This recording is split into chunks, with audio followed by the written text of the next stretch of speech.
Selamat datang di Tanya Bareng Minfa.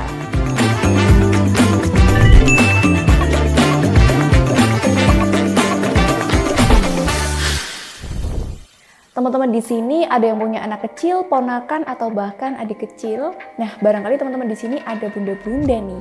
Kalau misalnya anaknya mulai sakit batuk nih, suka panik nggak sih? Biar nggak panik, kita sama-sama cari tahu yuk barengan sama Dokter Agnes, spesialis anak. Biar teman-teman di sini tuh tahu cara penanganan batuk pada anak yang tepat. Jadi wajar nggak sih kalau bunda-bunda di sini panik kalau anaknya batuk? Nah, sekarang kita bahas tentang gejala penyakit yang sering terjadi pada anak ya. Tentang batuk tadi Pak Rani udah mulai saya dengar tadi tuh pasti panik, rasanya kan pertama maupun kedua tetap panik. Padahal sekarang kita harus sepakat dulu nih sebetulnya batuk ini musuh atau kawan sih gitu. Kalau pada panik berarti dia itu sebetulnya diperlakukan sebagai musuh dong ya. Batuk itu kalau kita ngomongin batuk, dia itu bukan penyakit tapi gejala penyakit. Tapi ada sumbernya kan. Sebetulnya kita harus bersyukur ada Allah tuh kasih batuk. Karena batuk itu adalah suatu bentuk perlindungan dari tubuh kita gitu. Jadi kalau misalnya ada tadinya kan kalau kita punya organ pernafasan nih salah kayak kulit, kalau kita ada kuman atau ada serangan kan pasti tubuh akan melakukan perlindungan. Dan kalau kita ada kuman atau ada lendir, itulah yang kemudian tubuh lakukan perlindungan dengan mengeluarkan. Dan kemudian dia juga jadi alarm bahwa kalau kita udah batuk berarti ada sesuatu nih di tubuh kita, ada sumbernya penyakitnya, entah itu apa gitu. Jadi sekarang kita samain persepsi dulu bahwa sebetulnya batuk itu bukan lawan tapi dia kawan. Oke, berarti kita sepakat dulu ya kalau batuk itu kawan bukan lawan. Batuk itu merupakan mekanisme tubuh supaya tubuh itu bisa menghalau penyakit yang lebih parah lagi. Nah, jadi kita yang mesti bedakan dulu kan, batuk itu ada batuk akut itu batuk yang berlangsung kurang dari 2 minggu, batuk cepat gitu ya. Atau batuk kronis itu lebih dari 2 minggu biasa. Nah, kalau batuk akut ini biasanya paling sering adalah disebabkan oleh penyakit virus, common cold istilahnya kan, batuk pilek yang sehari-hari yang jadi anak tuh jadi atau demam, batuk pilek. Nah, itu yang penyebab paling sering pada anak-anak. Kemudian bisa juga misalnya dia tiba-tiba terinhalasi tersedak karena pukulan benda aktif bikin batuk, atau ada rokok, ada asap bikin batuk. Itu batuk-batuk yang baru gitu kan. Walaupun batuk ini sebagai kawan bukan lawan, tapi kan kita nggak pengen ya kalau anak kita tuh terkena batuk. Gimana sih cara pencegahan biar anak kita itu nggak terkena batuk? Kita kan pengennya anak tuh tumbuh sehat, walaupun tadi saya bilang di awal bahwa normal anak-anak tuh mengalami common cold 10-12 kali dalam 1 tahun. Tapi kalau dia nggak sakit kan kita akan lebih senang ya, dan akan lebih nyaman buat anaknya. Dan caranya bagaimana? Itu bisa yang pertama tadi ASI ya. ASI udah dibilang Mbak Reni tadi udah luar biasa, semua ada obat, ada antibiotik, ada semua ada di ASI gitu. Kemudian yang kedua juga adalah jangan lupa nanti kalau mau punya anak lagi usahakan anaknya tuh IMD, karena dari IMD juga itu daya tahannya lebih bagus. IMD, ASI, MPASI yang benar. Kemudian imunisasi itu sangat penting karena banyak sekali vaksin-vaksin yang bisa diberikan untuk mencegah supaya anak ini nggak kena batuk pilek yang kemudian nanti bisa jadi pneumonia ujung-ujungnya gitu. Dan supaya jangan lupa juga PHBS, apalagi kalau lagi musim di sekolah teman-temannya banyak yang sakit.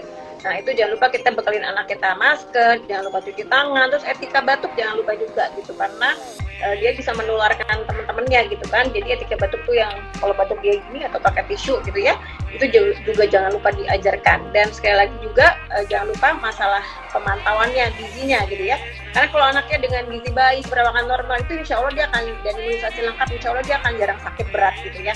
Tapi kalau misalnya gizinya kurang, apalagi gizi buruk, apalagi stunting, nah itu yang harus hati-hati karena dia akan sering banget bolak-balik sakit, dan biasanya kalau sakit ringan pun jadi berat. Ini itu. Tapi kalau si kecil udah terkena batuk nih, gimana sih cara penanganan yang tepat? Batuk itu sebetulnya justru jangan ditekan gitu, karena artinya itu alarm bahwa ada sesuatu di tubuh kita yang harus kita bersihkan gitu kan, harus dikeluarkan memang. Kalau nggak ada batuk, misalnya Allah nggak ngasih kita refleks batuk gitu, kita kalau ada kuman, ada lendir, itu kita akan kerendam gitu sama lendir yang banyak banget gitu kan. Nah justru dengan batuk ini airnya bisa dikeluarkan. Jadi sebetulnya batuk itu nggak boleh ditekan, tapi memang harus dikeluarkan gitu batuknya. Nah, caranya gimana? Yang tadi balik lagi pertama adalah pastiin dulu ini batuknya batuk biasa, batuk common cold biasa, dan lihat gejala lainnya apa gitu ya. Kalau misalnya ada batuk sama tanda kegawatan yang harus pasti mama papa semua tahu, tanda kegawatan ya tentu harus dibawa ke IGD ya.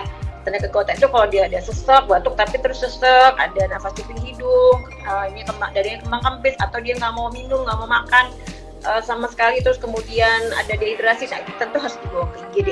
Tapi kalau misalnya yang batuk ringan, yang common cold aja, itu bisa kita home treatment dulu di rumah gitu. Karena biasanya kalau virus dia bisa seminggu sampai 10 hari dia bisa sembuh sendiri.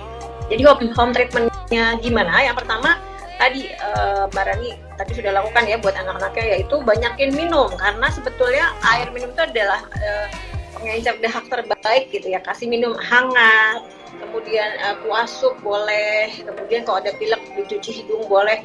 Kemudian kalau tergantung usia juga gitu, dan hati-hati nih mama papa sekalian kalau beli obat-obat OTC namanya ya, yang obat-obat warung gitu, itu hati-hati, itu nggak disarankan untuk dibawa anak 4 tahun kalau AAP ya. Nah jadi terus kalau anak di bawah 1 tahun juga lebih banyak ASI, lebih banyak cairan, sama cuci hidung boleh. Kemudian kalau di atas 1 tahun justru kalau dari WHO malah boleh dikasih madu, jadi sebelum tidur dia dikasih madu 1-2 sendok teh, itu terbukti bisa cukup melegakan dibandingkan dengan nggak dikasih apa-apa. Jadi sebetulnya kalau dari guideline WHO, AP atau yang lain-lain itu semuanya treatmentnya tuh bener-bener sederhana sekali gitu, nggak dikasih obat macam-macam lah. Kecuali nanti kalau misalnya udah lebih dari makin memberat, setelah 3 hari makin memberat sampai mengganggu tidur gitu ya, atau ada demam tinggi atau ada sesak, nah itu baru ada tata laksana yang lebih lagi. Tapi prinsipnya di awal kita bisa home treatment dengan cara-cara yang tadi, dan harus tahu tanda kegawatan, kuncinya itu. Catat tuh cara penanganannya, ternyata home treatment itu lebih disarankan ya, apalagi untuk batuknya itu masih ringan. Untuk anak di atas usia 1 tahun, bunda-bunda di sini bisa memberikan madu herbal Vitasma. Madu herbal Vitasma ini terbuat dari bahan-bahan herbal pilihan alami yang berkualitas yang mengandung flavonoid aktif dan antioksidan, sehingga 10 kali lebih efektif untuk meredakan batuk dan juga melegakan tenggorokan. Vitasma bisa dikonsumsi mulai dari anak-anak usia 1-2 tahun hingga lansia. Bunda-bunda, Minfaspil ya, sekarang udah ada Vitasma Kids yang lebih efektif lagi buat meredakan batuk untuk anak-anak loh. Follow @Vitasma Kids untuk informasi lebih lanjut ya. Sekian Tanya Bareng Minfa episode kali ini. Kalau kalian ada pertanyaan bisa tulis di kolom komentar ataupun DM Minfa ya. Jangan lupa like, comment, dan subscribe. Nyalain notifikasinya juga. Sampai ketemu lagi, dadah!